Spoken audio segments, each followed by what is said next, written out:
Χαίρετε ο φίλοι, eis avtenten esperan, timontes ton Athenaion poeten, tes archaias commodias Aristophanen. He spera arxetai aputinos logo peritu bio kaiton commodion tu Aristophanos. Epeita escomen ten anagnosin tu dramatos tes Lysistratas, synipokritais kai chorois ton matheton apotu kappa kappa mi, kai apoton spodon ton paleotaton. To drama I paesitai, hypotes musices, hes intarctike henica taftutu kairu. Hed eorte teleitai metaelenikotes ito kai oinu. Idriometa ten esperan, monon Aristophanes komiko, ala kai Dionyso tothio. Hosper hymas proseipe protontheron.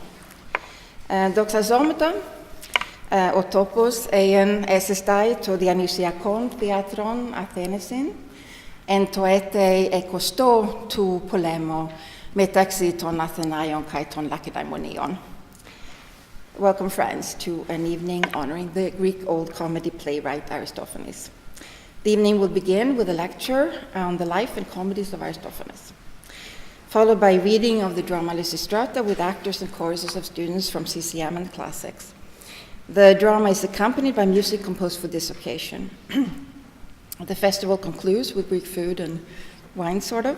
The evening is dedicated not only to comedy writer Aristophanes, but also to the god Dionysus, who greeted you at the door.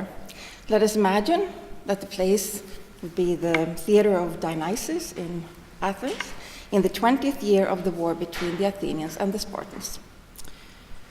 Now, those of you who attended the Ovid event last year know that we had a spectacularly good reason to celebrate the Roman poet because of the 2,000-year anniversary of his death.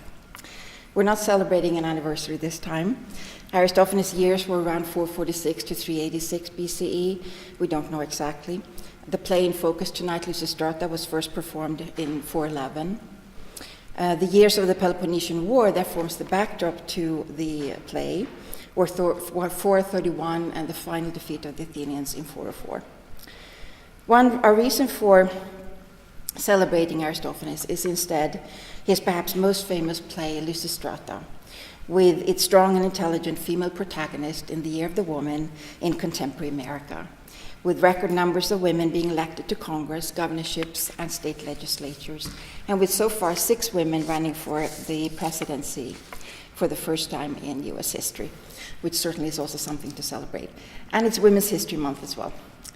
Ancient Greek drama is actually full of strong women. Hecuba, for example, making a brief appearance in the film The Bread Factory, right, just a month ago at the Esquire in Clifton, and Medea, whom you're all familiar, I'm sure, and Antigone, and many more. But they all appear in tragedy, right, not in comedy. So Lysistrata is a rare comic heroine. It may be a coincidence that as attitudes towards and among American women have shifted just in the last 2 years, the Me Too movement, for example, there may have been a shift in Athens in perception of women in these pivotal years of 412, 411. It's interesting that there's so many plays being performed, written during those 2 years, really. So you have Lysistrata, but you also have Thesmophoria Susai, and you have Euripides' Ion and Helen and Iphigenia among the Taurians, etc. But it will be very interesting to hear Professor Prince's perspective on this later. And as with the US midterm elections, women in Lysistrata also clean up the messes of men, in this case the Peloponnesian War between the Spartans and the Athenians, a long protracted war with peace treaties that never last, and in the end a decisive defeat of the Athenian superpower in 404. In 411, when Lysistrata was first performed, the war had already lasted almost 20 years, and Athens had suffered a humiliating defeat a couple of years earlier, the so-called Sicilian expedition. Also that year, the Athenian democracy was overthrown in favor of an oligarchy, and Persia had joined the war on the Spartan side. So that's the backdrop to our play. Of course, there's a lot more one can say, but if you're interested in learning more, our chief source for the Peloponnesian War is the Greek historian Thucydides, for which we have many editions of his work clearly in this library. I'm sure you're all familiar with the plan to end the war that the Athenian Lysistrata proposes. Less well known is perhaps the fact that in addition to the sex strike, the women also took possession of the coffers of Athens on the Acropolis that was used to fund the war. As the women's chorus leader explains, "You miserable geezers have no stake, since you've squandered your paternal inheritance, won in the Persian wars, and now pay no taxes in return. On the contrary, we're all headed for bankruptcy on account of you." So without sex and money, the men capitulate. One of the reasons Greek drama is still so popular, I believe, are the strong emotions, right?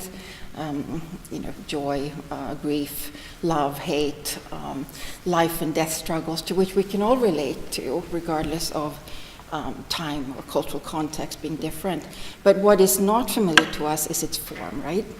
First off, Greek drama, as just about everything ancient Greek, was to honor the gods. More specifically, in this case, the god Dionysus, the god of drama and theater, ecstatic dance and music.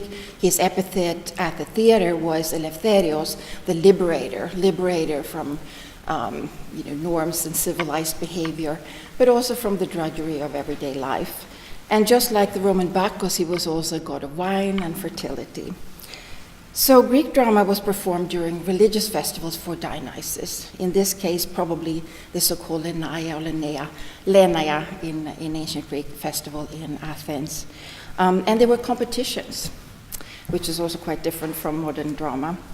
Unfortunately, we do not know how Lysistrata fared in the competition of 411. Also, all roles were played by men, and gender and age and facial expressions were administered through theater masks. And perhaps most importantly, music and dance were integral elements. They had a chorus. The word in Greek, choros, means dance. And the chorus, which unlike the main actors, who were usually only 1 to 3 playing multiple roles, the chorus could consist of 12 to 15 members in tragedy. And in Lysistrata, there's a double chorus of 24, which was not an uncommon number in comedy. And the chorus then danced and sang in the orchestra, orchestra in Greek, which was the circular stage on which they performed. Here, right? Theater Dionysus. So suitable for ring dances. And the word comedy, komodia, komos itself, means revel song for Dionysus. If you've ever attended the staging of a Greek drama, for example, at the theater in Epidauros, you may have some idea what a feast it must have been to watch, full of anticipation, 3 to 5 competing plays, 3 tragedies followed by comic relief in the form of a satire play, or up to 5 comedies, not together and not on the same day, but usually during 3 days from sunrise to sunset. And then looking out on the beautiful Greek landscape, right? Because Greek theaters were built into the hillside and in the open air. And of course also the party or carnival-like atmosphere of the festival itself, with dancing in the streets, carnival, and rhythmic, suggestive music, and wine and food and merriment. So now that you have that alluring image in your minds, I will explain in greater detail what our evening holds. First is our own Susan Prince, Associate Professor of Classics, who will tell us about the playwright and his comedies, followed by recital rather than a staging of the play. I know I did ask you to imagine this as the Theater of Dionysus, but obviously in reality it's a reading room in a library, so there are limitations. The reading is directed by Brant Russell, Assistant Professor of Acting at the College-Conservatory of Music. He is also the founding artistic director of the CCM Playwrights Workshop and the drama editor for the Cincinnati Review, with students from both CCM and Classics as dramatis personae. You can find the names of the actors and musicians, i.e. the students, in your program. Some of the music are original compositions by Yo Shionoya from CCM, last year's fabulous oboist and now a terrific student worker in our library, which attempt to be as true to ancient Greek Dionysian music as possible, which Yo has been studying. The celebratory music at the end of the play comes from Bulgarian Macedonian folk traditions that employ a tonal system of irregular compound or complex meters, similar to those used in ancient Greek choral music and drama.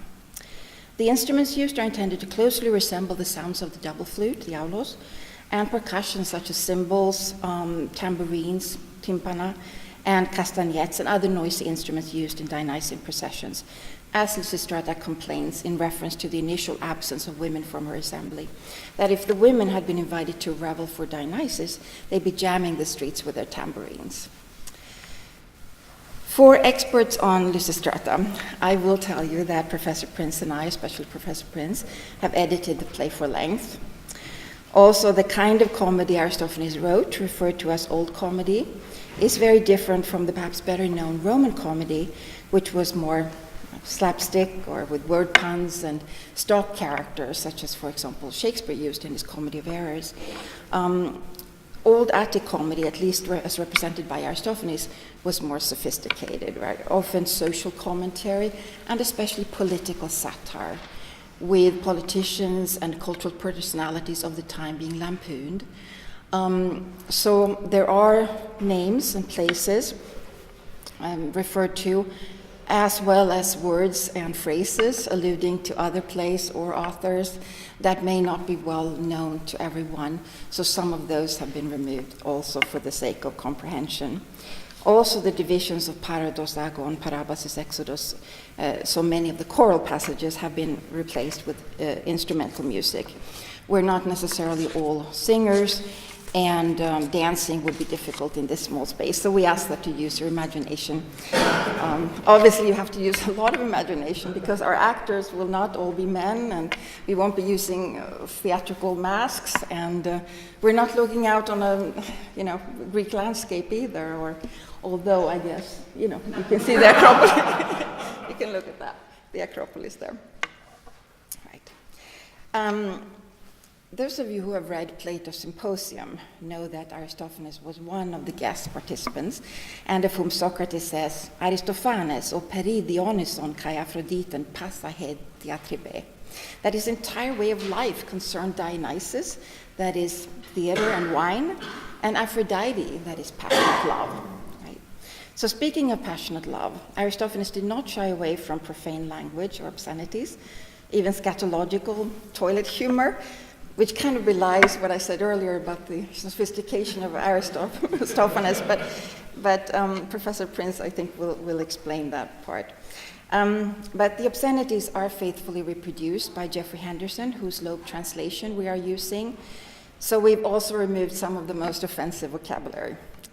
If you wish to read the play in its entirety, uncensored, a copy of the Loeb translation is right here, right? The green box here. And Aristophanes would be on the bottom shelf there. Also, do take a look at Aristophanes' exhibition here, featuring rare editions of his plays. And speaking of colorful language, there's also Aubrey Beardsley's and Picasso's and Gica's illustrations to the Lysistrata. And there's a pot with the god Dionysus and a clay model of a theater mask as well, from the Classics Department Study Collection. Also featured are an Athenian coin from the Peloponnesian War era, as well as coins from Sparta's allies, Corinth and Syracuse. And the book of the month, here, it's a facsimile of an important Aristophanes manuscript, now in Ravenna, accompanied by a comically written description by one of our classics graduate students, Angelica Wiesenbarger. And another of our very talented classic students, Chris Hayward, baked the Acropolis, the setting of much of Lysistrata, with the theater of Dionysus in the foreground, right? So here. And actually that pastry is also in your program. And it was actually to woo prospective grad students. As you can see also, we have put up a number of pictures to create an ambiance, which was exactly what the ancient Greeks did, with pinakes hung to create the scenery. Our festival ends with a feast in honor of Aristophanes and Dionysus. And of course, I should say with Greek wine, I mean Dionysus, the god of wine. However, The Ludlow wine here in Clifton, is owned by a Greek, and they have Recital, but the UC policy precludes, right, the serving of alcohol with students present, which of course is a great policy. But it makes me think about these religious festivals. So this was probably the Lanaya festival. There was another festival, well, there were several, and I think Professor Prince will talk about some of them, called the Antisteria festival. Comes from anthos, which means flower, and so it was an early spring festival of the blooming of the grapevine. And one of the elements there was a wine drinking contest, and the participants were boys as young as 3 years of age. Of course, the ancient Greeks, they drank wine heavily diluted with water, so they even had vessels, pots, that were made for that specific purpose, right? Well, actually, the vase there, that ornate vase from Puglia, southern Italy, of course, that was for a particular purpose, but the shape itself, the crater, was used for that purpose of mixing wine and water. But the food, anyway, is real, not ancient Greek food like ancient Roman last year, but more contemporary.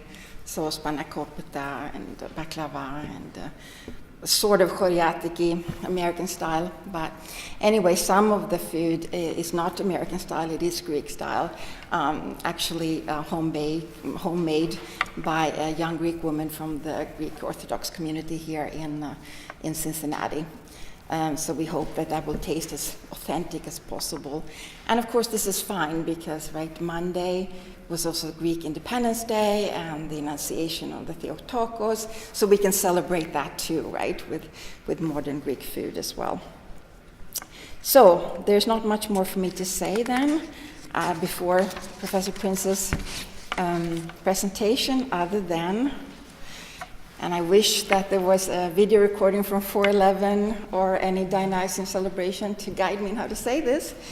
But anyway, please join me in a paean to honor both Aristophanes and Dionysus. So Synthiois. So will you repeat after me? Alalalai! Alalalai! Iai, iai! Iai, iai! Evoi, evoi! Evoi, evoi! Evai, evai! Evai, evai! Very good. I think maybe it should be more like alalalai, iai, iai! Evoi, evoi, vai, vai! Type hooray, hooray, but fantastic. Very good. Professor Prince.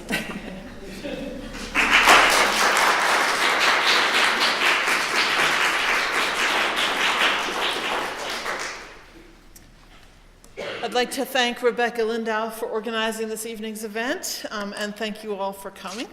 I really look forward to the performance of Lysistrata. The ancient Athenians did not have weekends, but they did have a cycle of religious festivals that took the frequency and some functions of weekends, including, along with religious duties, not little revelry and communal celebration. Among the dozens of festivals that punctuated the annual calendar of the Athenians were two that featured theatrical performance. The more famous, the great city Dionysia, in honor of Dionysus, god of wine, took place at the beginning of sailing season in late March, that is, just about now. And last year we celebrated on the occasion of Ovid's birthday, and I kind of thought we should have picked a Dionysian, a great Dionysus play to really get the time right. This festival was an occasion for celebration not just of Dionysus, the god of theater and wine, but also for the city of Athens and its military and political power. In the opening ceremonies, the orphans of perished Athenian soldiers were paraded through the city, and the annual financial tribute from the allied and subordinate city-states was presented to the city treasury. Aristophanes, whose comic play Lysistrata we are about to enjoy, competed at this annual festival for more than 4 decades, from his youthful period in the early years of the Peloponnesian Wars in the 420s, through the last 2 decades of the 5th century, through the 390s, and up to 388, the date of his last known play. He competed alongside 4 rivals, usually, on a single day of the final day of the festival for the prize of first place in the votes of a panel of judges selected by the citizens as representatives of themselves.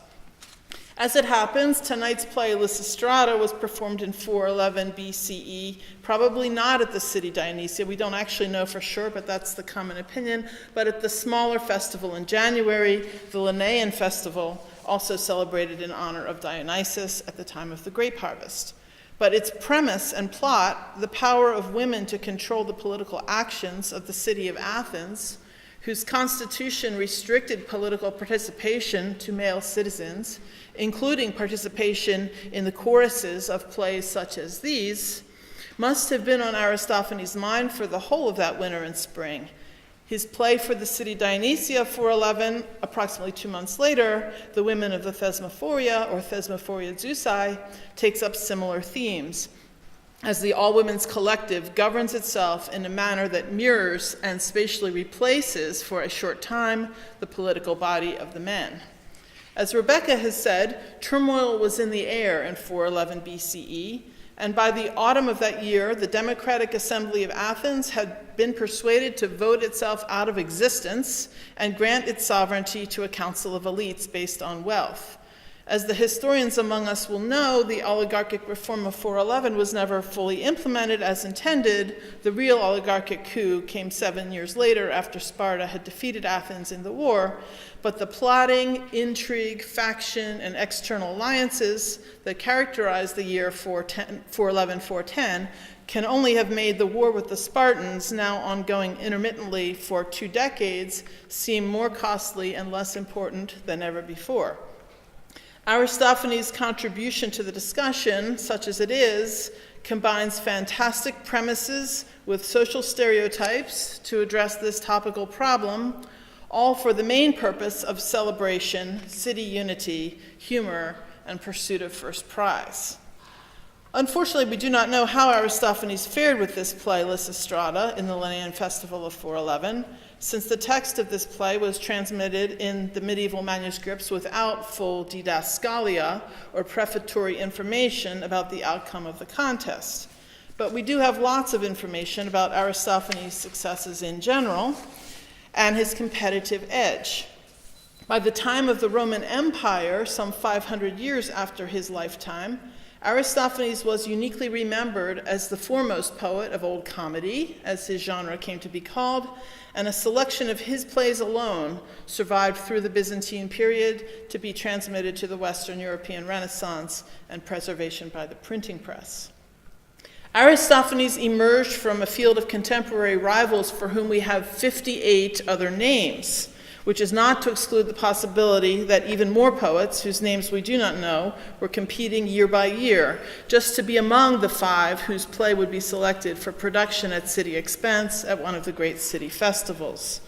About 44 plays by Aristophanes were known to ancient scholars, performed over 39 years.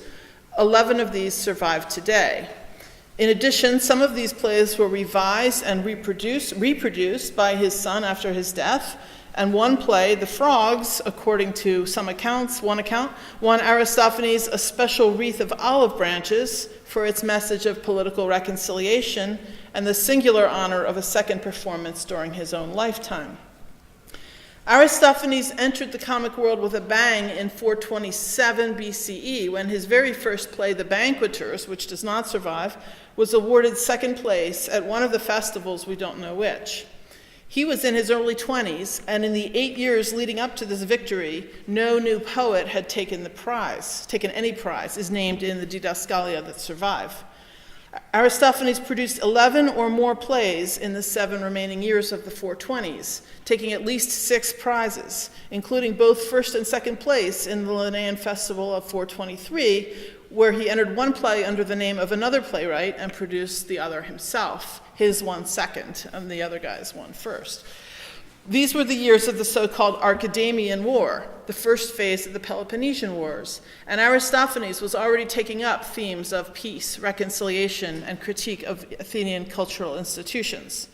The plots of these plays typically feature a lone hero who sets out to single-handedly solve a great problem, such as the hero Diciopolis of the play Acarnanians, a citizen farmer who makes a separate peace with the Spartans because of economic hardship imposed by the war. The setting is typically the city of Athens, but already these plays feature crazy situations, such as Socrates swinging on a high hammock at the opening of the play Clouds as he exercises the mental powers that are more akin to air than earth, and crazy premises such as the giant dung beetle, who in the play Peace carries the hero Trygaeus into the heavens for a private audience with the gods so that he can persuade them to end the war. As in Lysistrata, so in two of these early plays, Aristophanes' comic heroes are successful in their outrageous mechanisms for ending the war. 5 of Aristophanes' 11 surviving plays, almost half of them, come from this first decade. What is most distinctive of these early plays, beyond their success and enduring popularity, is their tendency to give voice to the poet himself in a masked way through the leader of the chorus. Every play of Old Comedy has a chorus who deliver about a quarter of the total text in distinct metrical form with a chanting or sung quality as they dance on the stage. In each play, the chorus has a distinct character and participates in the action of the plot. Our play tonight, although stripped of many of its choral passages, will feature 2 choruses who are still essential characters, the chorus of men and the chorus of women. Indeed, the titles of 8 of the surviving 11 plays are the character of the chorus: the Acarnanians, the wasps, the knights, the clouds, the birds, the women of the Thesmophoria, the frogs, and the women of the assembly. In a part of the play near the middle, termed by Aristophanes himself the parabasis, or walking around, the chorus leader steps out from the chorus, breaks the dramatic illusion by temporarily discarding the characterization that functions in the plot, and utters first-person statements that are apparently in the voice of the poet. It is in these lengthy passages from the plays in the first decade of Aristophanes' career that we learn most about Aristophanes as a poet who differs from his contemporary rivals, both in his poetic technique and in his quest to teach the Athenians on political topics, in addition to merely entertaining them.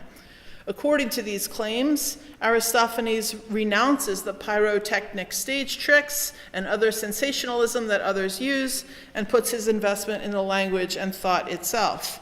He also shuns recycled material and recycling material and conventional plots, but makes everything new. To quote his words from the second version of The Clouds, where he airs his bitterness at winning only 3rd prize with the original version, in his comedy, the old man who speaks the verses does not beat the person near him with his staff, keeping out of sight wretched rivalry, nor has the woman rushed in with torches, nor does she shout, "EU, EU," sorry, Rebecka, but she has come relying on herself and her verses. And I, although so excellent a poet, do not give myself airs, nor do I seek to deceive you by twice and thrice bringing forward the same pieces, but I am always clever at introducing new fashions, not at all resembling each other, and all of them clever. Although we have little to go on when assessing Aristophanes' competitive claims, since the work of every other old comic poet has been lost, apart from short excerpts, it is clear that Aristophanes was a brilliant linguist who coins new words, exploits double meanings, and embeds parody of other genres, largely tragedy, into an overall realistic and naturalistic discourse. Lysistrata, if we were to hear it in Greek, features Spartan dialectical forms, and Aristophanes is a master of mimicking the voice and diction of the many kinds of character he brings to the stage. As for the renouncement of beatings and torches, it's not so clear that Aristophanes is being entirely truthful. Many of his plays, including this one, feature fire and water on stage or their representations, and beatings occur often enough as well. The Athenian audience for comedy was a mixed group consisting in citizens of all wealth classes and levels of education. Like Shakespeare, the winning playwright had to include in his plays elements that would appeal to everyone. Hence, we have throughout this genre, in addition to beatings and fire, also sexual and scatological humor, enough of it that the translator of tonight's script, Jeffrey Henderson, published a 250-page glossary on the obscene language in Old Attic comedy, notably Aristophanes. It is true, though, that Aristophanes always gives us something new, and although many of his plots fit the pattern of the lone hero solving an apparently intractable problem through a fantastic or humorous means, each of his plays presents different characters, different opposing forces, different devices, and different outcomes. From 414 to the end of the 5th century, Aristophanes produced 14 or more comedies, of which 4 survive, including this evening's Lysistrata. The others are the birds of 414, the frogs of 406, and the already mentioned Thesmophoria Zeusai. And after the turn of the 4th century, he wrote about 5 more, of which 2 survive. In these more mature plays, Aristophanes' parabasis loses its meta-poetic flavor, and the dramatic illusion is maintained consistently from beginning to end. But although we can no longer isolate the voice of the poet, his messages of peace, reconciliation, and social critique are still there, and so is the oscillating boundary with the real historical situation on which his humor and cleverness is based.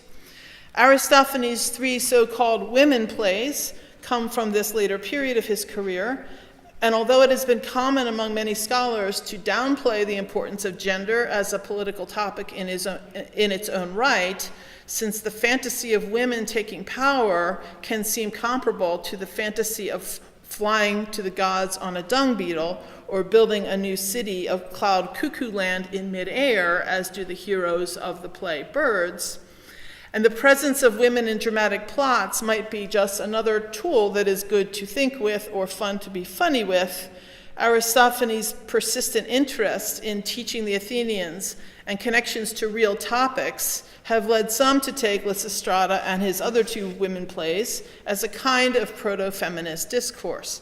In the end, Lysistrata reinforces gender stereotypes, and the men go on ruling the world, but at least the image of the women taking charge has resonated through the ages.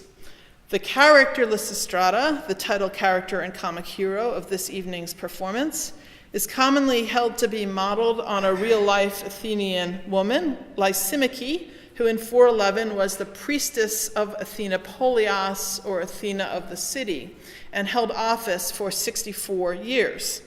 She must have been well known in Athens and may have been thought to oppose the war. Her name happens to mean looser of the battle, and Aristophanes disguised this little when he named his title character looser of the army. Lysistrata will start the play alone, but critical to her strategy will be to build a coalition, first among the Athenian women and then with the Spartan women, to withhold sex from their husbands. It has been often noted that Greek husbands had many choices of erotic activity apart from their wives, and this is one of the less realistic aspects of the play that is in the interest of a funny show. Nevertheless, the plot gains traction, and the reconciliation of the 2 halves of the chorus sets the stage for the fuller reconciliation achieved by the end of the play. Although this was not the most famous of Aristophanes' plays in antiquity, as witnessed by citations in later works, it is among the most performed in modern times, and this demonstrates the enduring humor and plausibility of Lysistrata's great idea, as well as the optimistic message that we can overcome our wars and reconcile with our enemy. We now get to enjoy the newest version of Aristophanes' ancient play, as acted by graduate students from the Department of Classics and the CCM's Department of Theater, and directed by CCM's Brant Russell. And I hope they're here by now. It's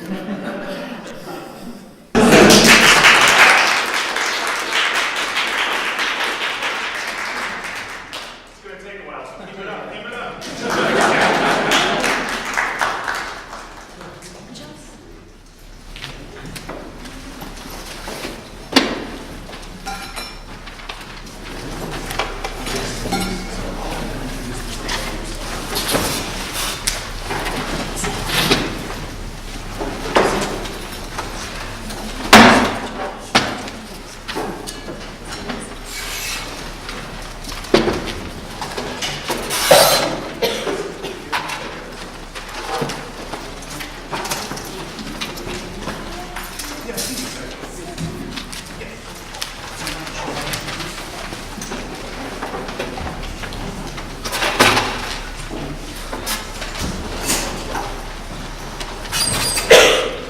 Hi everyone, I'm going to just talk for a sec while the musicians set up. My name is Brant Russell. I'm an assistant professor in the acting department at the College-Conservatory of Music. And I am thrilled to collaborate with the classics department and with the oboe department and oboe and what department are you? Percussion. And percussion, obviously. I'm just going to let our actors introduce themselves really quick, and they're going to tell you their name, their year, what they're studying, and what roles they'll be playing. There's a lot to keep track of, so as you can see, we have ever so elegantly in whatever Microsoft Word font looks most Athenian to me. So, shall we start with that one? Great. Hi, I'm Emma Fitzgerald. I'm a freshman acting major, and I will be reading for the fourth wife and the Spartan delegate. Hello, my name is Liza Lagerstrom. I'm a freshman acting major. I'll be reading for Athenian wife, magistrate, and wife. I'm Angelica Weisenberger, a graduate student in classics, and I am the first old woman and the first one. I'm Irene Paisi, second year grad student. I'm going to be doing the women's chorus, the third old woman, and the third wife. I'm Ted Boyden. I am a first year graduate student in the Department of Classics, and I am the men's chorus and kinesius. I'm Jack McElroy. I'm a freshman acting student, and I'll be playing the men's leader and a brief interlude as the baby. I'm Abby Palin. I'll be playing, I'm a junior acting student, and I'll be playing Marine and second Athenian delegate. I'm Michelle Jardine. I'm not a junior. I'm a sophomore acting student, and I'll be playing Paladines. Hi, my name is Zoe Cotzias, and I am a junior acting student, and I'll be playing Lysistrata. Hi, I'm Juliana Weiss-Palacios, and I will be a women's leader and chorus leader. Oh, acting freshman. Hi, I'm Isabella Wagner. I'm a first year acting major, and I'll be reading the stage direction. I'm Cameron Nally. I'm a sophomore acting major, and I'll be reading for the Harwell. Hi, I'm Anastasia Jacques. I'm a sophomore acting major. I will be playing Lambto and the first Athenian delegate. Hi, I'm Yo Shionoya, second year classics department, and I will be reading the second woman and the second wife. So we'll begin shortly, right after the musicians are done setting up. 2 minutes.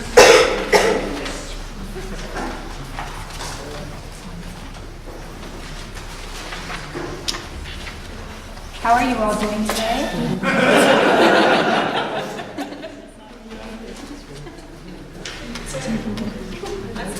Take that. I will take that as a well.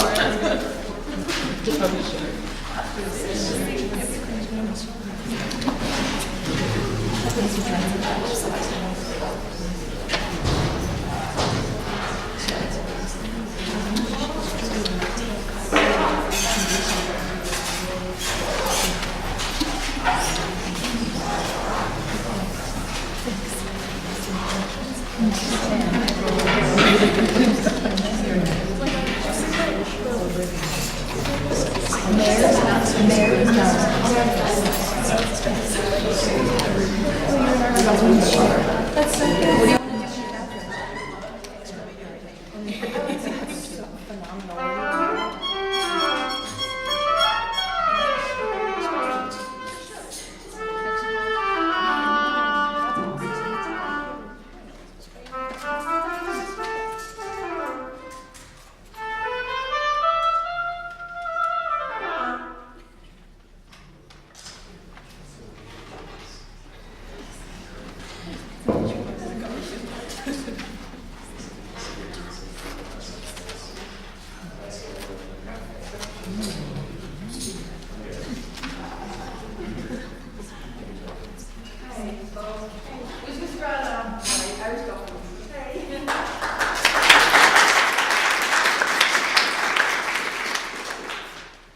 A neighborhood in Athens after dawn.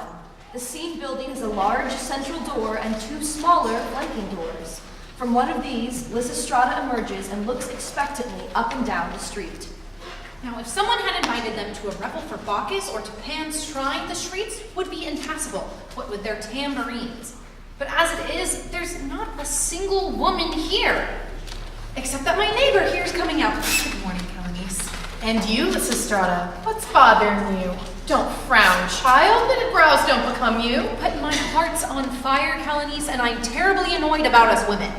You know, according to the men, we're capable of any sort of mischief. And so we surely are. But when they're told to meet here to discuss a matter of no trifling importance, they sleep in and don't show up. Honey, they'll be along. You know, it's just a lot of trouble for wives to get out of the house for giving hubby a hand, or waking up a slave, or putting the baby to bed, or bathing it, or feeding it a snack. Nonetheless, there was other business that should matter more than all of that. Well, Lysistrata, dear, what exactly is this business you're calling us women together for? What's the deal? Is it a big one? It's big. Juicy as well? Oh, yes. Big and juicy. Then how come we're not all clear? That's not what I meant. If it were, we'd all have shown up quickly enough. No, it's something I've been thinking hard about. Tossing and round after sleepless night. After all that tossing, it must be limp by now. So limp that the salvation of all Greece lies in the woman's hand. In the woman's hands? A precarious place to be. Yes, our country's future depends on us. Whether the Peloponnesians become extinct. Well, that would be all right with me. Or the Boeotians are annihilated. Not all of them, please. I wouldn't say anything like that about the Athenians, if you get the point. But if the women gather together here, the Boeotian women, the Peloponnesian women, and ourselves, together we'll all be able to rescue Greece. But what can mere women do that's intelligent or illustrious? We sit around the house looking pretty, wearing saffron dresses and makeup and Simberic gowns and pleasure boat slippers. Exactly. That's exactly what I think will rescue Greece. Our fancy little dresses, our perfumes, and our slippers, our rouge, and our see-through underwear. Just how do you mean? They'll guarantee that not one of the men who are still alive will raise his spear against another. In that case, by the two goddesses, I'll have a dress dyed saffron. Nor hoist his shield. I'll wear a Simberic gown. Nor even pull a knife. I'll go shopping for slippers. So shouldn't the women have arrived by now? Groups of women begin to enter from both sides. But look, here come some of your women now. Oh, and there come some others over there. Whew, where are they from? From Stinkton. Of course, I knew someone was raising a stink. I hope we're not too late, Lysistrata. What do you say? Well, why don't you say something? Nina, I don't applaud anyone who shows up late for important business. Well, I couldn't find my girdle. It was dark. But now that we're here, tell us what's so important. No, let's wait a little while until the women from Boeotia and the Peloponnese get here. That's a much better plan. And look, here's Lampedo coming now. Enter Lampedo, accompanied by other Spartan wives, and Semina, a Theban wife, and a Corinthian wife. Greetings, Lampedo, my very dear Spartan friend. Now, who's convened this assembly of women? Right here, I'm the one. Then do explain what you want of us. Yes, dear lady, do speak up. What's this important business of yours? I'm ready to tell you, but before I tell you, I want to ask you a small question. It won't be long. Ask away.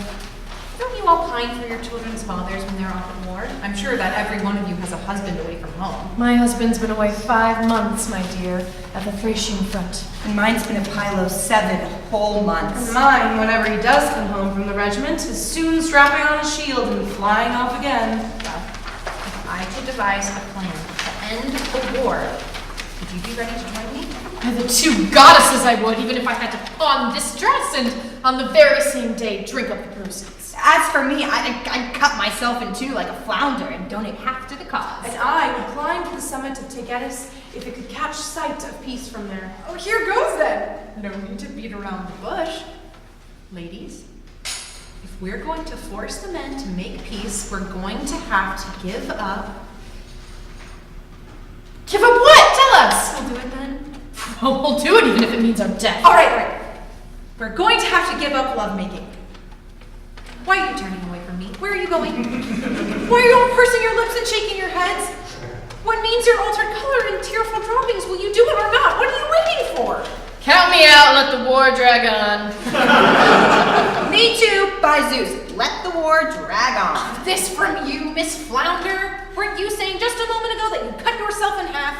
And anything else you want, anything at all. I'm even ready to walk through fire rather than give up sex. And what about you? I'm ready to walk through fire too. What a low and horny race we are. No wonder tragedies get written about us. But my dear Spartan, if you alone could side with me, we might still salvage the land. Give me your vote. By the twin gods, it's difficult for females to sleep alone, but no matter, I assent. We need peace. You are an absolute dear and the only real woman here. Well, what if we did abstain from, what do you say, which, heaven forbid, would peace be likelier to come on that account? Absolutely, by the two goddesses. If we sat around at home all made up and walked past them only wearing our diaphanous underwear and didn't go near them and kept away, they'd sue for peace, and pretty quick, you can count on that. Like Menelaus. As soon as he peeked to bear Helen's melons, he threw his sword away, I reckon. But what if our husbands pay us no attention? Hold on to the door. And what if they beat us? Then submit, but disagreeably. Men get no pleasure in sex when they have to force you. And make them suffer in other ways as well. Don't worry, they'll soon give in. No husband can have a happy life if his wife doesn't want him to.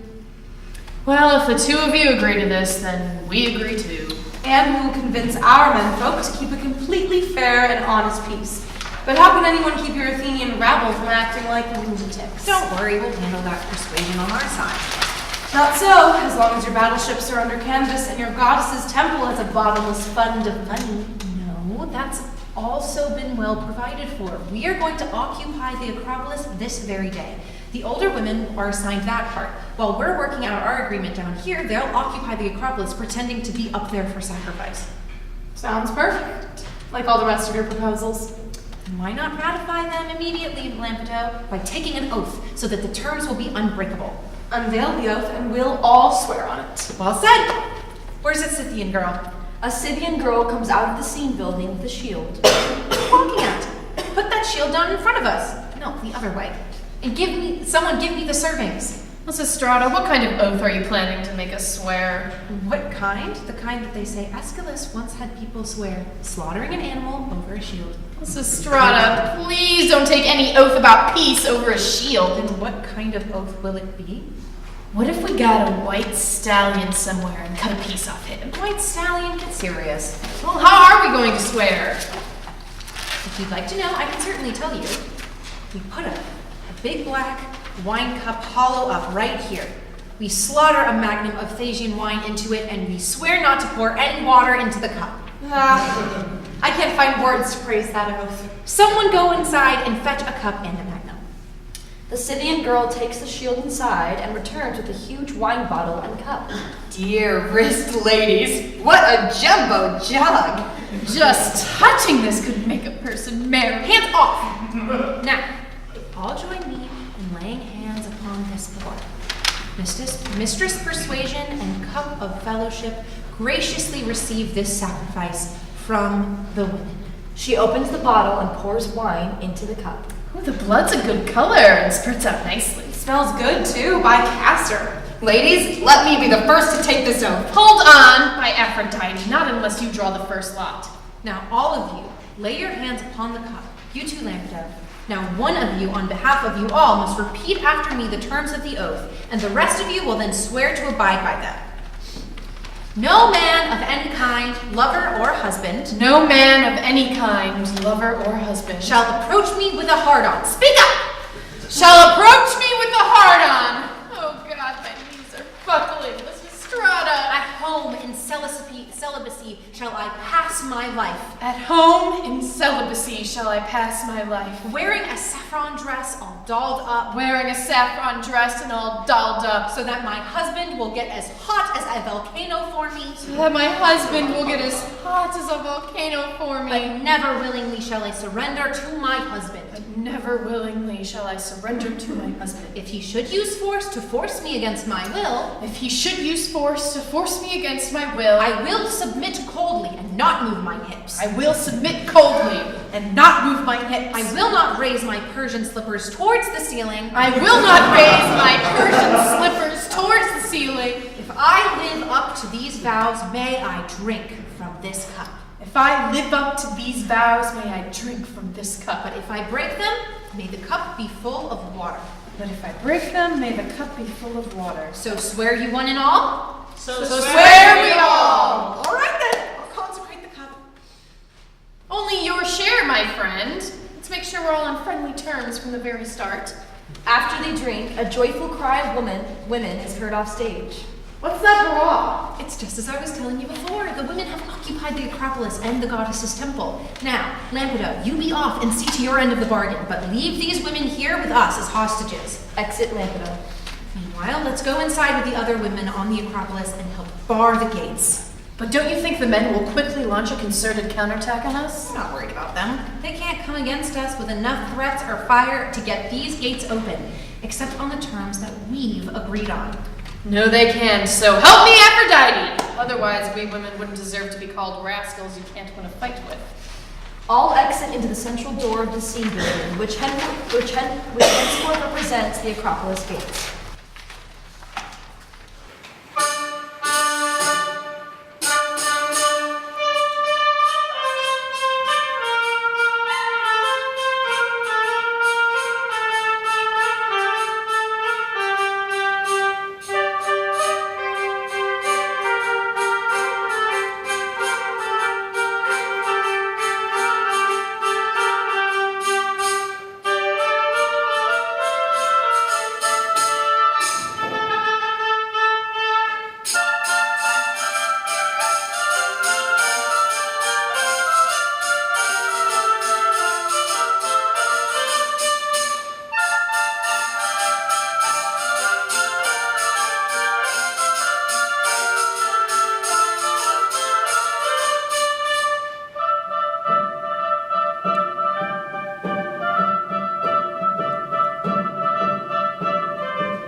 Onward, Drocus! Lead the way, even if your shoulder does ache from toting such a heavy load of green olive wood. If you live long enough, you'll get many surprises, yes, sir. Well, Strymodorus, who in the world ever thought we'd hear that women, the blatant nuisance we've reared in our homes, now control the sacred image and occupy my Acropolis, and to top it all with bolts and bars close off the Citadel gates? Let's hurry to the Acropolis, Philurgus, full speed ahead so we can lay these logs in a circle around all the women who have instigated or abetted this business. Let's erect a single pyre and incinerate them with our own hands, all of them on a single vote, starting with Lycon's wife. This fire's awake by the grace of the gods, and plenty lively too. Let's place our logs right here, then dip our torches into the buckets, and when they're lighted, we'll charge the gates like rams. If the women don't unbolt the gates when we invite their surrender, we'll set the portals afire and smoke them into submission. Very well, let's put the logs down. Oh, damn, that's smoke! Would any of the generals at Samos care to help us with this wood? He lays down a log. These have finally stopped crushing my back. Now it's your job, Bucket, to rouse your coals to flame and thus supply me, step one, with a lighted torch. Lady Victory, be our ally. Help us win a trophy over the women on the Acropolis and their present audacity. Enter the women's chorus on the run. Its members are nicely dressed and carry water pitchers on their head. I think I can see sparks and smoke. Fellow women, as if a fire were ablaze, we must hurry all the faster. I've heard that some frantic old men are on the loose, toting logs out to the Acropolis, like stalkers at the public bathhouse, screaming the direst threats that we've got to burn these horrible women to charcoal. Goddess, may I never see these women aflame, but rather see them rescued, from war and madness, Greece and their fellow countrymen. For to that end, golden-crested guardian of the citadel, have they seized your shrine. And I invite you to be our ally, Yo, and if any man among them sets it afire, to be there with water. Enter magistrate with 2 slaves carrying crowbars and 4 Scythian policemen. So the women's profligacy has flared up again, hasn't it? Tom-toms and the steady chants of sabazios, this worship of Adonis on the rooftops. Well, I heard it all once before while sitting in assembly. Demostratus, bad luck to him, was moving that he send an army to Sicily while his wife was dancing and yelling, "Poor young Adonis!" And then the Demostratus moved so that we sign up some Zacchinthian infantry, but his wife up on the roof was getting drunk and crying, "Beat your breast for Adonis!" But he just went on making his motions, that godforsaken, disgusting, barren bluster. From women, I say, you get this kind of riotous extravagance. Save your breath till you hear about their atrocities. They've committed every outrage, even doused us with these pitchers. So now we get to shake water out of our clothes as if we'd peed in them. Like Poseidon the salty, it serves us right. When we ourselves abet our wives' misbehavior and teach them profligacy, these are the sort of schemes that they bring to flower. Aren't we the ones who go to the shops and say this kind of thing? Goldsmith, about that choker you made me. My wife was having a ball the other night. Now the prong slipped out of the hole. That's the sort of thing that led to all this when I, a magistrate, have lined up timber for oars and now come to get the necessary funds and find myself standing at the gates, locked out by women. Well, there's no use just standing here. To the 2 slaves. Bring the crowbars. I'll put a stop to their arrogance. What are you gaping at, you fool? And where are you staring? I said crowbar, not wine bar. Come on, put those crowbars under the gate and start jimmying on that side. I'll do the jimmying over here. Lysistrata emerges from the gate. Don't be doing any-jimmying. I'm coming out on my very own. Why do you need crowbars? It's not crowbars you need, but rather brains and sense. Really? Well, where's the policeman?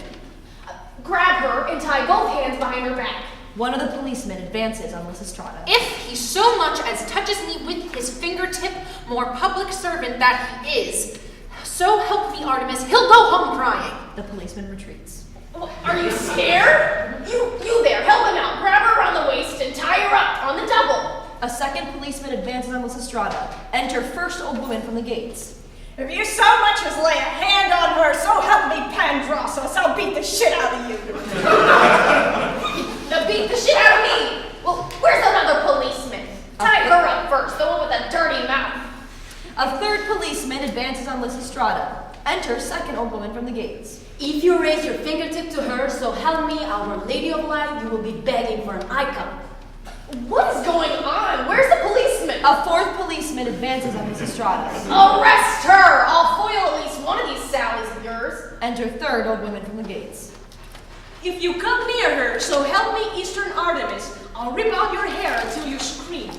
Damn my luck, I'm not a policeman. But men must never, ever be worsted by women.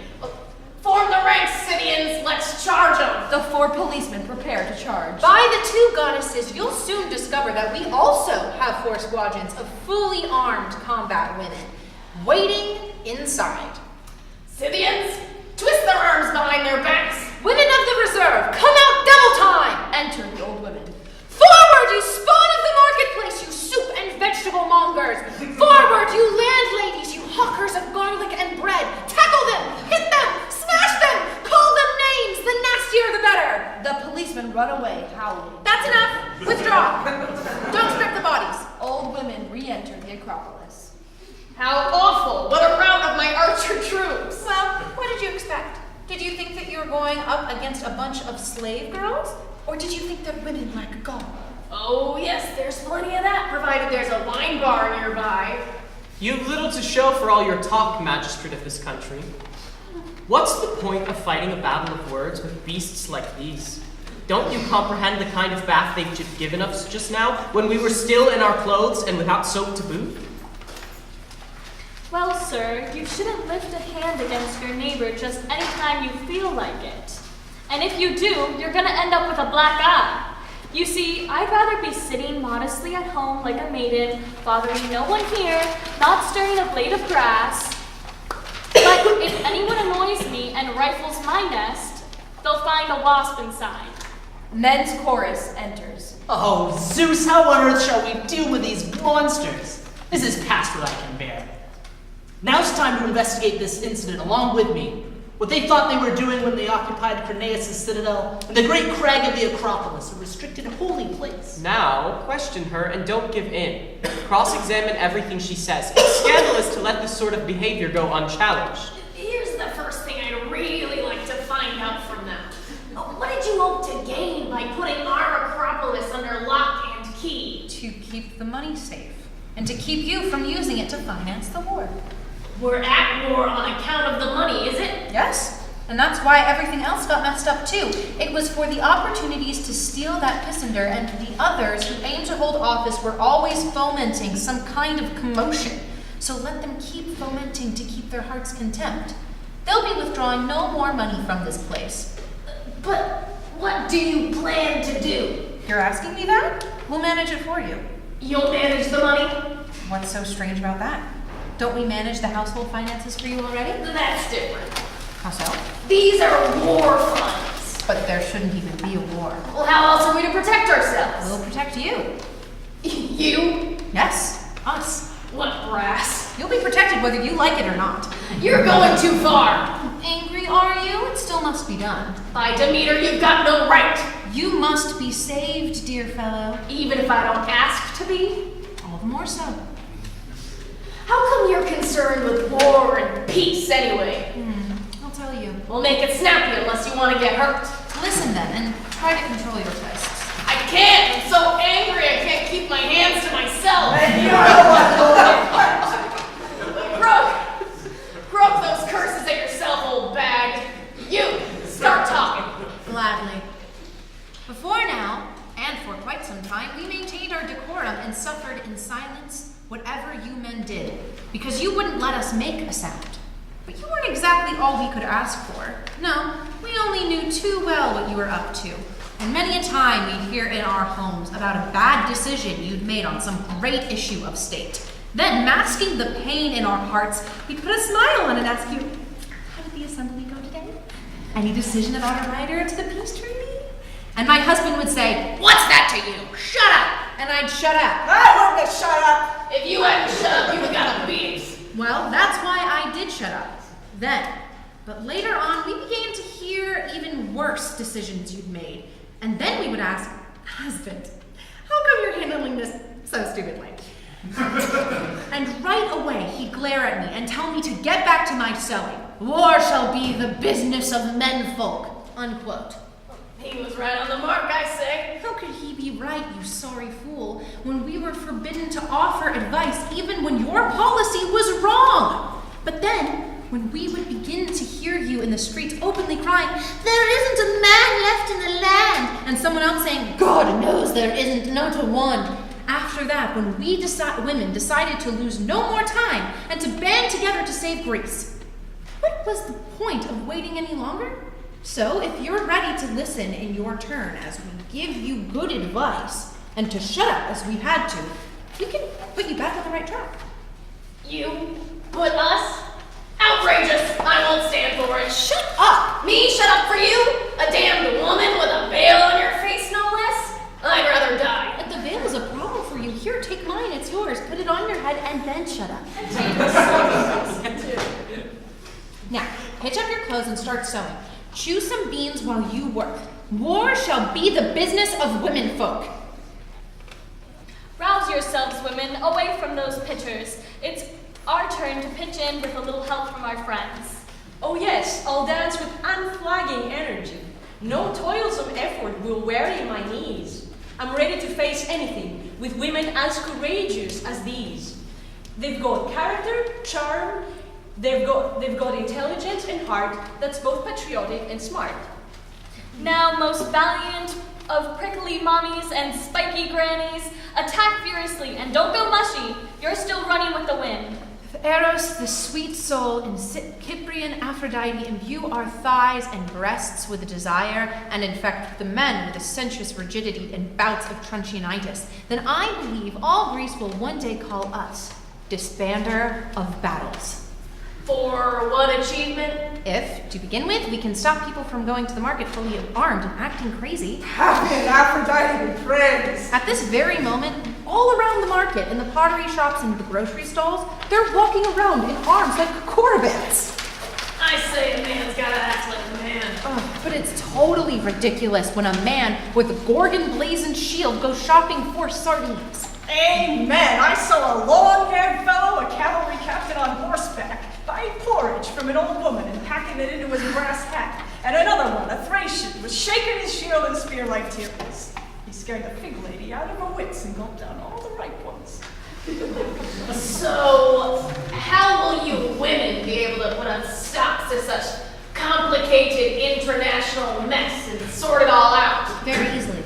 How? Show me. Lysistrata takes the sewing basket from the magistrate and uses its contents to illustrate. It's rather like a ball of yarn when it gets tangled up. We hold it this way and carefully wind out the strands in our spindles, now this way, now that way. That's how we'll wind up this war if we're allowed, unsnarling it by sending embassies, now this way, now that way. You really think your way with wool and yarn balls and spindles can stop a terrible crisis? How brains! I do think so. And if you had any brains, you'd handle all the polis's business the way we handle our wool. How then? I'm all ears. Imagine the polis as a fleece just shorn. First, put it in a bath and wash out all of the sheep dung, spread it on a bed and beat out the riffraff with a stick, and pluck out the thorns. As for those who clump and knot themselves together and to snag government positions, card them out and pluck off their heads. Next, card the wool into a sewing basket of unity and goodwill, mixing in everyone. The resident aliens and any other foreigner who's your friend and anyone who owes money to the people's treasury, mix them in there too. Oh, and yes, the cities that are colonies of this land, imagine them as flocks of your fleece, each one lying apart from the others. So take all of these flocks and bring them here together, joining them all and making one big bobbin. And from this, weave a fine new cloak for the people. Isn't it awful how these women go like this with their sticks and like that with their bobbins and they share none of the war's burdens? None? You monster! We bear more than our fair share in the first place by giving birth to sons and then sending them off to the army. Enough of that! Don't open up old wounds. Then, when we ought to be having fun and enjoying our bloom of youth, we sleep alone because of the campaigns. And to say no more about our own case, it pains me to think of the maidens growing old in their rooms. Well, men grow old too, don't they? That's a quite different story. When a man comes home, he can quickly find a girl to marry, even if he's a graybeard. But a woman's prime is grief. If she doesn't seize it, no one wants to marry her, and she sits at home looking for good omens. But, any man who can still get a hard on. Why don't you just drop dead? Here's a gravesite. Buy a coffin, I'll start kneading you a honey cake. Removing her garland. Use these for a wreath. Handing him ribbons. You're gonna have these from me. And this crown from me. All set? Need anything else? Get on the boat then. Karen is calling your name and holding him up. Isn't it shocking that I'm being treated like this? But so help me God, I'm going straight to the other magistrates to display myself just as I am. Magistrate exits with his slave. I hope you won't complain about the funeral we gave you. I tell you what, the day after tomorrow, first thing in the morning, we'll perform the third day's offering at your grave. Lysistrata and old women exit into the Acropolis.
Acropolis and begins to pace. O mistress of this venture and stratagem, why come you from this palace so divine, so door of mine? The deeds of ignoble women and the female heart do make me pace dispirited to and fro. What say you? What say you? 'Tis true, too true. What dire thing? Pray, tell it to your friends. The truth is, I can't keep them away from their husbands any longer. They're running off in all directions.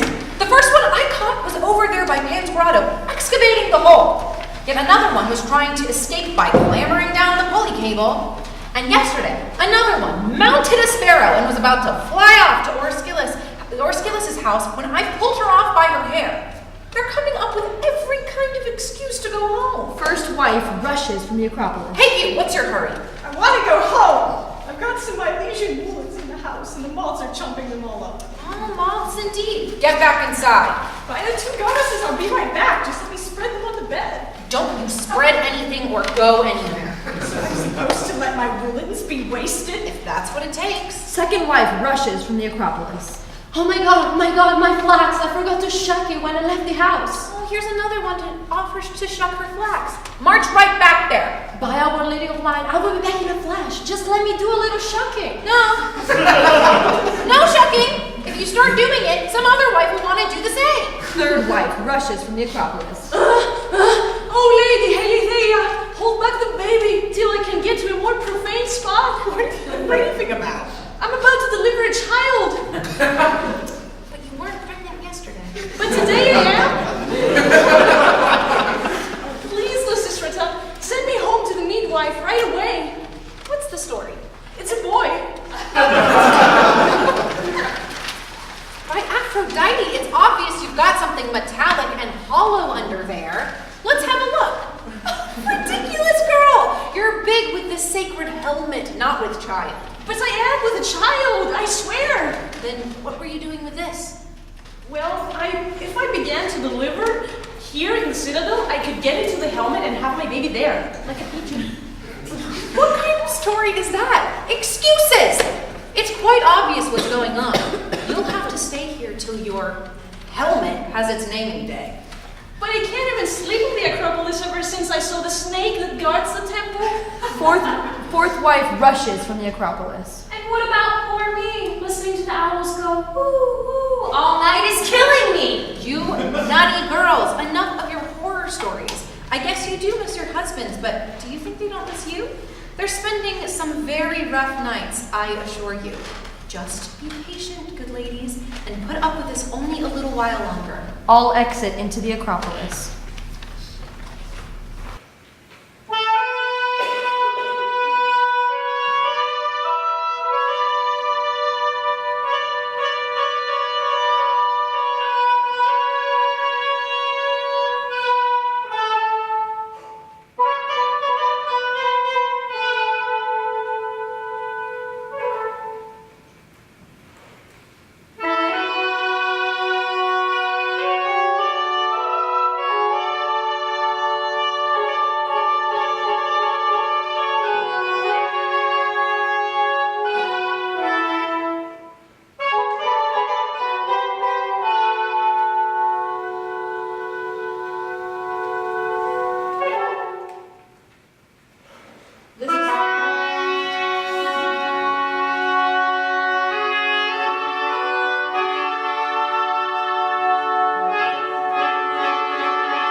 Ramparts and walks to and fro, looking carefully in all directions. Suddenly, she stops and peers into the distance. Hooray! Ladies, come here quickly! Marina and several other wives join Lysistrata. What is it? What's all the shouting? A man. I see a man coming this way, stricken in the grip of Aphrodite's mysterious powers. Lady Aphrodite, mistress of Cyprus and Cytherea and Paphos, Let the path you've embarked on be upright. Where is he, whoever he is? He's by Chloe's shrine. Oh, yes, I see him now. But who is he? Take a good look. Anyone recognize him? Oh, God, I do. And it's my own husband, Canisius. And it's your job to roast him, to torture him, to bamboozle him, to love him, and not to love him. To give him anything he wants except what you and our wine cup know about. Don't you worry. I'll do it. And we'll stick around to help you bamboozle and roast him. Now everyone, get out of sight. Exit wives. Enter Canisius with manes who holds a baby. Oh, evil fate. I've got terrible spasms and cramps. It's like I'm being broken on the rack. Who goes there, poking up within our defense perimeter? A man? Of course a man. And that place, clear out of here. And who are you to throw me out? The daytime sentry. Then in the God's name, call Marina out here to me. Listen to him, call Marina. And who might you be? Her husband, Canisius, from Peonidae. Hello, darling. Among us, your name is hardly unknown or unmentioned. Your wife always has you on her lips. She'll be eating an egg or an apple, and she'll say, "This one's for Canisius." Oh, gods!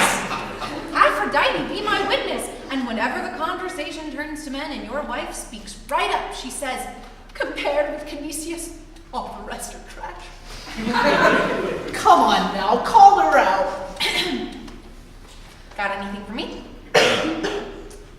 Indeed I do, if you want it. then what about this? Tossing her a purse. It's all I've got. You're welcome to it. All right, I'll go down and call her for you. Lysistrata leaves the ramparts. Make it quick now! I've had no joy or pleasure in my life since the day she left the home. I go into the house and feel agony. Everything looks empty to me. I get no pleasure from the food I eat because I'm horny. Marina appears on the rampart. I love that man. I love him, but he doesn't want my love. Please don't make me go out to him. Marinekins, dearest, why are you doing this? Come down here. I'm positively not going down there. You won't come down when I ask you, Marina? You're asking me, but you don't really want me. Me? Not want you? Why, I'm in agony without you. Goodbye. No, wait. At least listen to the baby. Come on, you yell for mommy. Mommy, mommy, mommy.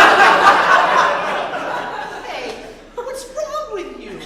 Don't you feel sorry for the baby? Unwashed and unsuckled for 6 days already? Him, I feel sorry for.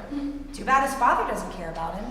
Come down here, you screwy woman, and see me your child. How momentous is motherhood. I have to go down there.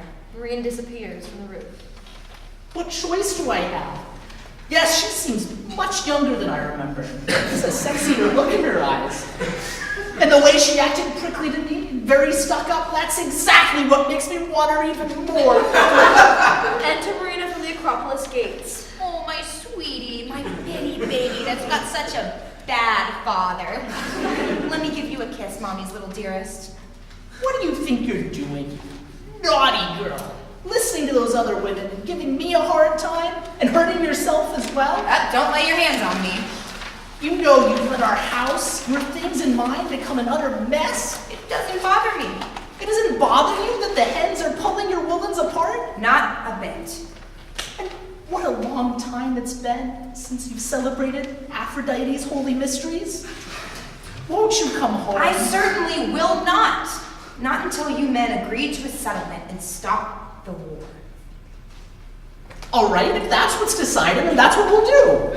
All right, if that's what's decided, then I'll be coming home. But meanwhile, I've sworn to stay here. But at least lie down with me. It's been so long. No, I won't. But I'm not saying I don't love you. You love me, but then why not lie down, Mary? You must be joking. Right here in front of the baby? Of course not. Manny's, take it home. Exit mains with baby. There you are. The kid's out of the way. Won't you lie down? But, my dear, just where could a person do it? Where? Pan's Grotto will do fine. But how can I go back up to the Acropolis no longer pure? Very easily done. Just wash off in the Clepsydra. You're telling me dear, that I should just break no. Let that be on my head. Don't you worry about any oath. All right then, let me fetch us a bed. Nothing doing. The ground will serve for us. Apollo, no! I wouldn't dream of letting you lie on the ground, no matter what kind of man you are. Marina goes into Pan's grotto. You know, she really loves me. That's quite obvious. Marina returns with a cot. There we are. Lie right down while I undress. Oh, wait, mattress. Must go get the mattress. What do you mean a mattress? No, by Artemis, it's nasty on the cords. Well, then, at least give me a kiss. There. Oh, Lordy, get the mattress quick! Marina returns with a mattress. There we are. Lie back down and I'll go get my clothes off. Oh, no, wait, a pillow. No, you haven't got a pillow. But I don't need one. No, but I do. Returning with a pillow. Lift up now. Upsy daisy. There. Is that everything? Everything for sure. Now, come here, my little treasure. I'm just getting my breastband off. But remember, don't break your promise about consent. Oh, so help me Zeus. I hope to die if I do. You don't have a blanket. It's not a blanket I want. No, don't worry. I'll be back in a flash. That woman will drive me nuts with all her bedding. Returning with a blanket. Get up. I've already got it up. Want some scent? Apollo, none for me. But I will. So help me, Aphrodite, whether you like it or not. Then let the scent flow, Lord Zeus. Marina returns with a round bottle of perfume. Hold out your hand. Take some and rub it in. I really dislike this scent. It takes a long time warming up and it doesn't smell conjugal. Oh, silly me. I brought the Rhodian scent. It's fine. Let it go, you screwy woman. No, what are you babbling about? God damn the man who first concocted scent. Marina returns with a long cylindrical bottle. Here, try this too. I've got one of my own. Now lie down, you witch. Don't bring me anything more. That's what I'll do. So help me, Artemis. I'm getting my shoes off. But remember, darling, you're going to vote for peace. Marina dashes into the Acropolis. I'll give it serious consideration. Finding that Marina is gone. The woman's destroyed me, annihilated me. Not only that, she's put me up and dropped me flat. What shall I do? Yes, frightful Agni, you wretch, does rack the soul of one so sore bediddled. Sure, I do feel for you, alas. Zeus, the cramps attack anew. And this is what she's done to you now, the detestable, revolting shrew. No, she's totally sweet and dear. Sweet, you say? She's wicked, wicked. Yes, wicked, wicked.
Where be the Senate of Athens or the Prytanes? I wish to tell them some news. And what might you be? Are you human or a connoissance? By the twain, I'm a herald, young'un, come from Sparta about the settlement. And that's why you've come hiding a spear in your clothes? No, I'm not, I swear. Why are you twisting away from me? And why hold your coat out in front of you? Got a swollen groin from the long ride, maybe? By Castor, the man's crazy. Why, you've got a heart on you, dirty rascal. I certainly do not. Don't be talking twaddle. And what do you call that?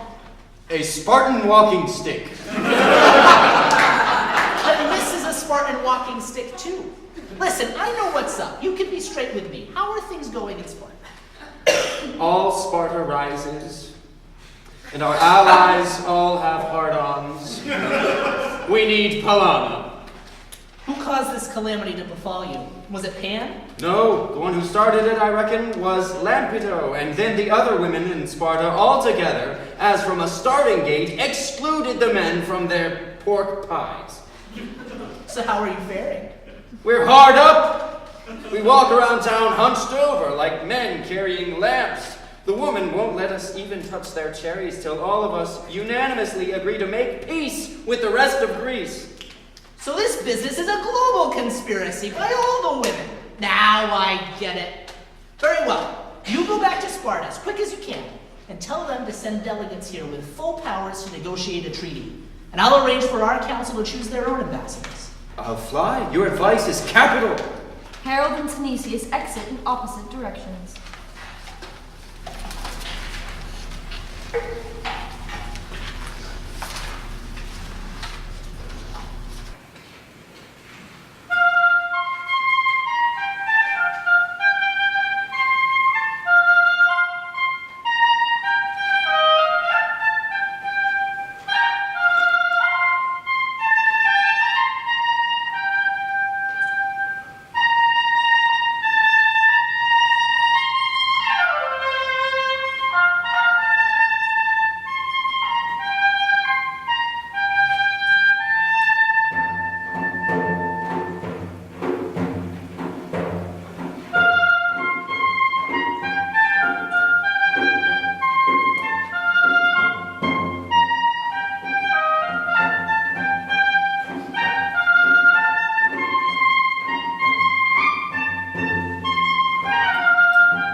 Gentlemen of Sparta, first, my greetings.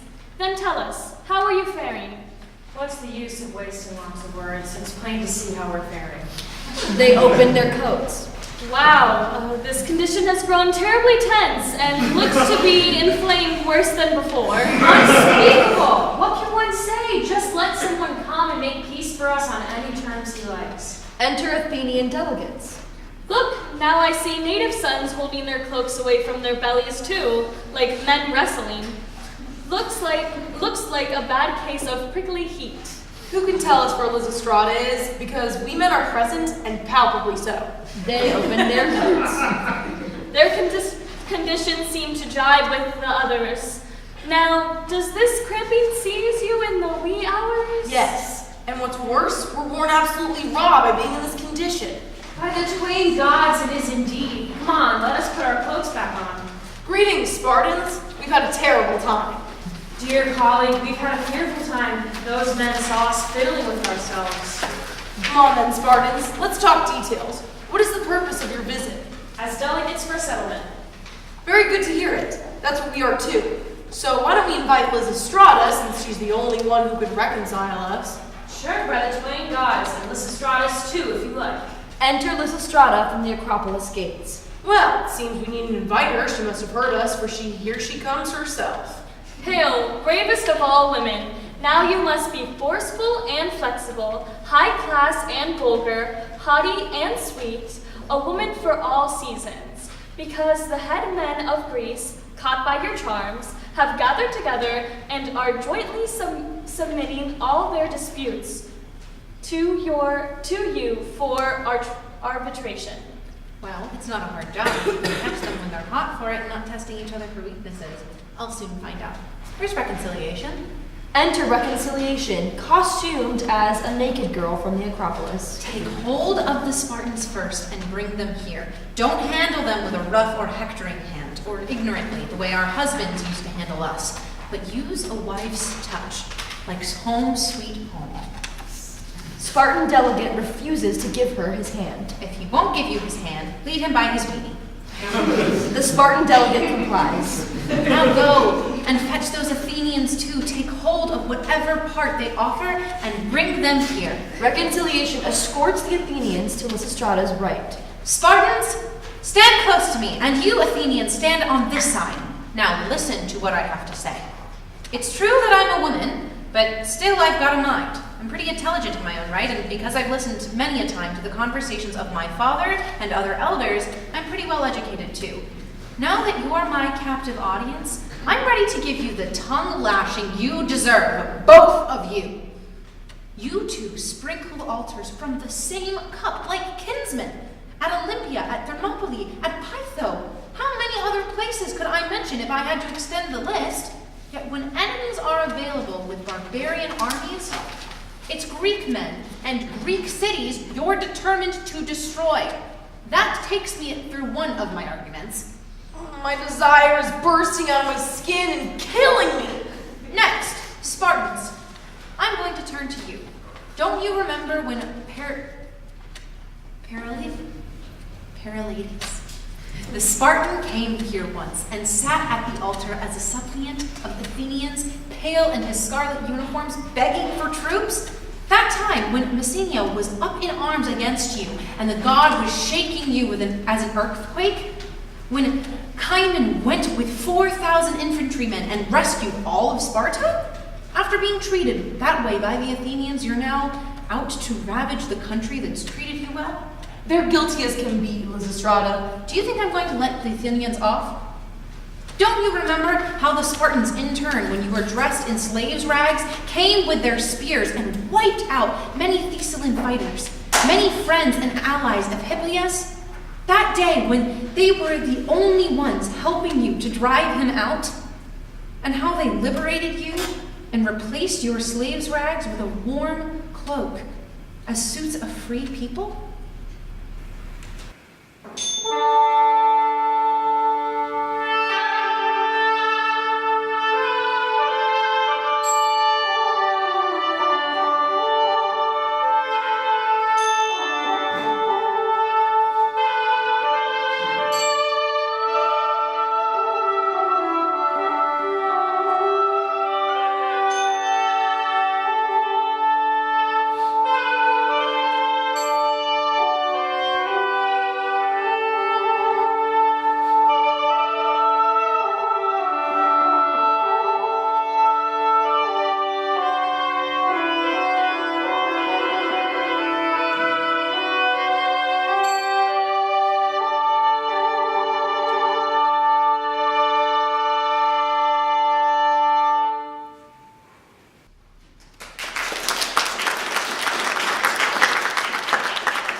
Open the door, you! Burst through the door, sending the doorkeeper tumbling.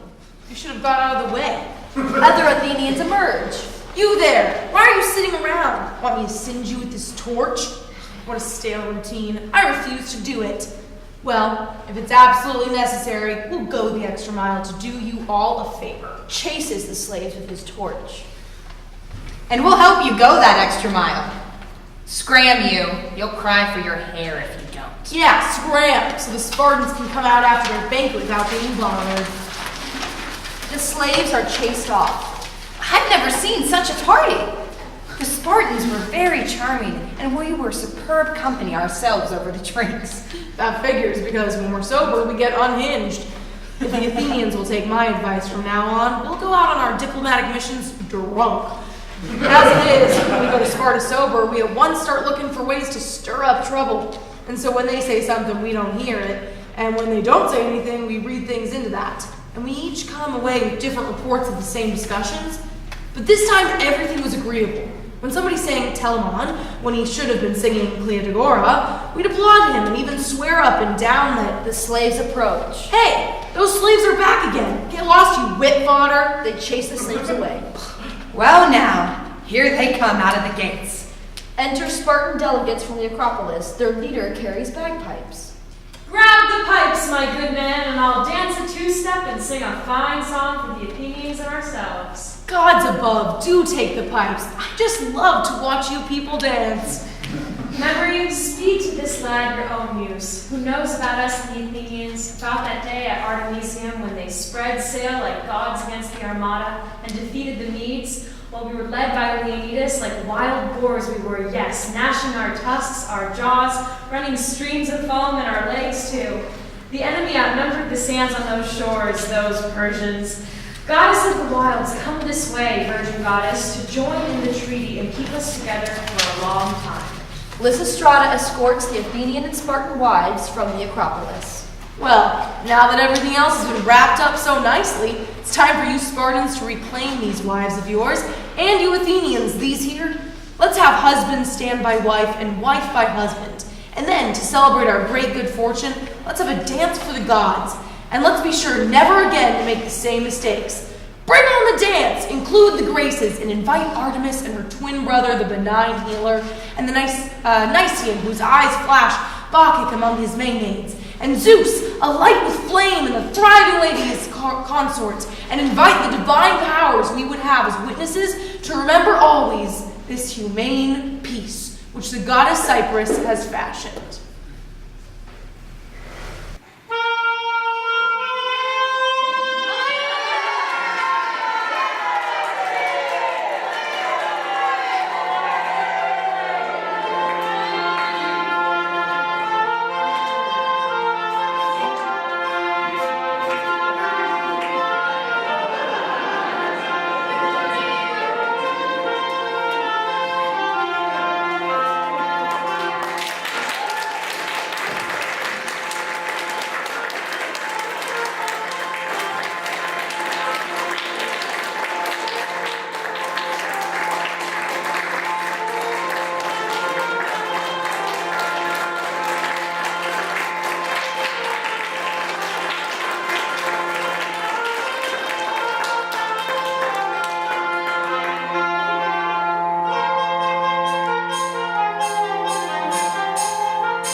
It's fantastic, right?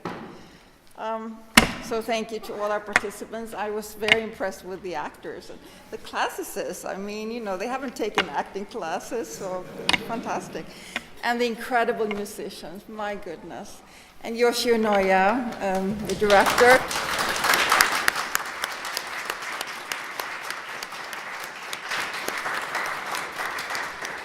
Who composed most of the music after studying ancient Greek music. I mean, this is not his field, but, you know, incredible.